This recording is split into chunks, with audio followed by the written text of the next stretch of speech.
Aqui no Brasil tem a congregação israelita, que eles seguem as tradições do judeu ortodoxo, né? Como tem várias linhagens do judaísmo. E tem a congregação cristã, que é a mesma congregação, só que ela já segue os mandamentos de Cristo.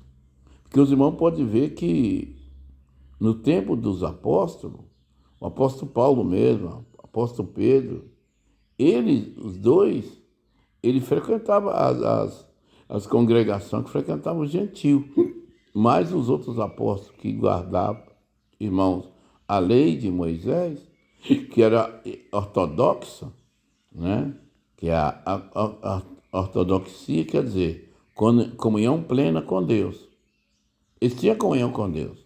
Só que por causa dos mandamentos, a tradição deles, eles não podiam congregar, por exemplo, com pessoa que não era judeu. Por exemplo, os irmãos podem ver ali na carta do Atos dos Apóstolos, né? Tem lá que Pedro entrou na casa de Cornélio, orou com eles, o Senhor selou com a promessa do Espírito Santo, mas o pessoal que congregava, por exemplo, com Tiago, com Matias, eles não aceitou essa parte. Não pode ver lá em 15 de Atos, que fala da Assembleia de Jerusalém. Precisou do Espírito Santo manifestar, irmãos, e falar que não era para pôr sobre as costas da igreja do gentio a lei de Moisés, que nem nós nem nossos pais puderam suportar. Então é por isso, irmão, que hoje em dia tem muitas igrejas com vários nomes e que muitas delas ainda guardam a lei de Moisés. Eles ainda pagam dízimo, ainda tem negócio de oferta alçada, tem muitas vezes algumas tradições, como tem algumas igrejas que tem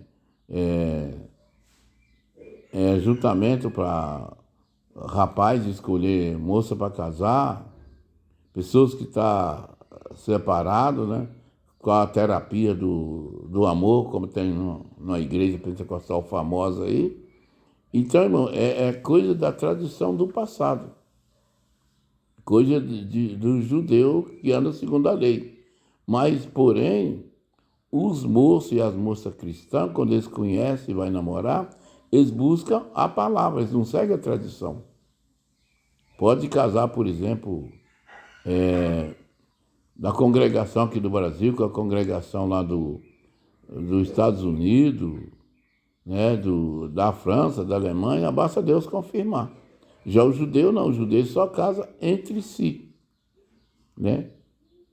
E já os nossos irmãos na fé que siga a doutrina, quando nós vamos fazer qualquer coisa, não só casamento, mas qualquer negócio, nós buscamos uma palavra para ver, irmão, se é da vontade de Deus, para ver se é uma porta que Deus abre.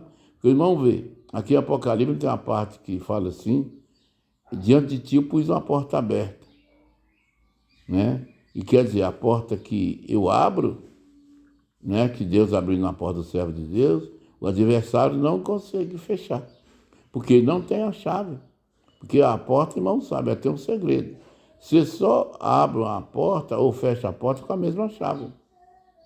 Uma chave de uma outra porta não pode fechar. Por exemplo, se você tem um negócio material que Deus preparou para você conforme pela palavra, então o homem não vai conseguir fechar, mesmo sendo um negócio material. Por quê? Porque foi Deus que abriu, certo?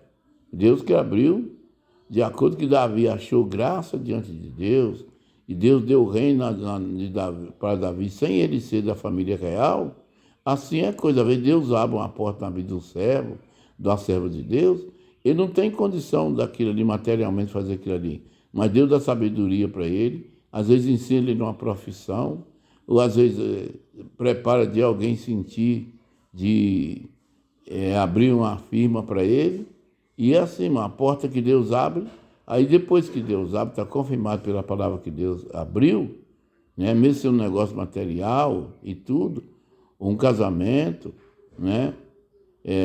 O homem e nem o adversário conseguem fechar. Porque naquele tempo, irmãos, era a chave de Davi. Mas hoje em dia é a chave de Jesus Cristo.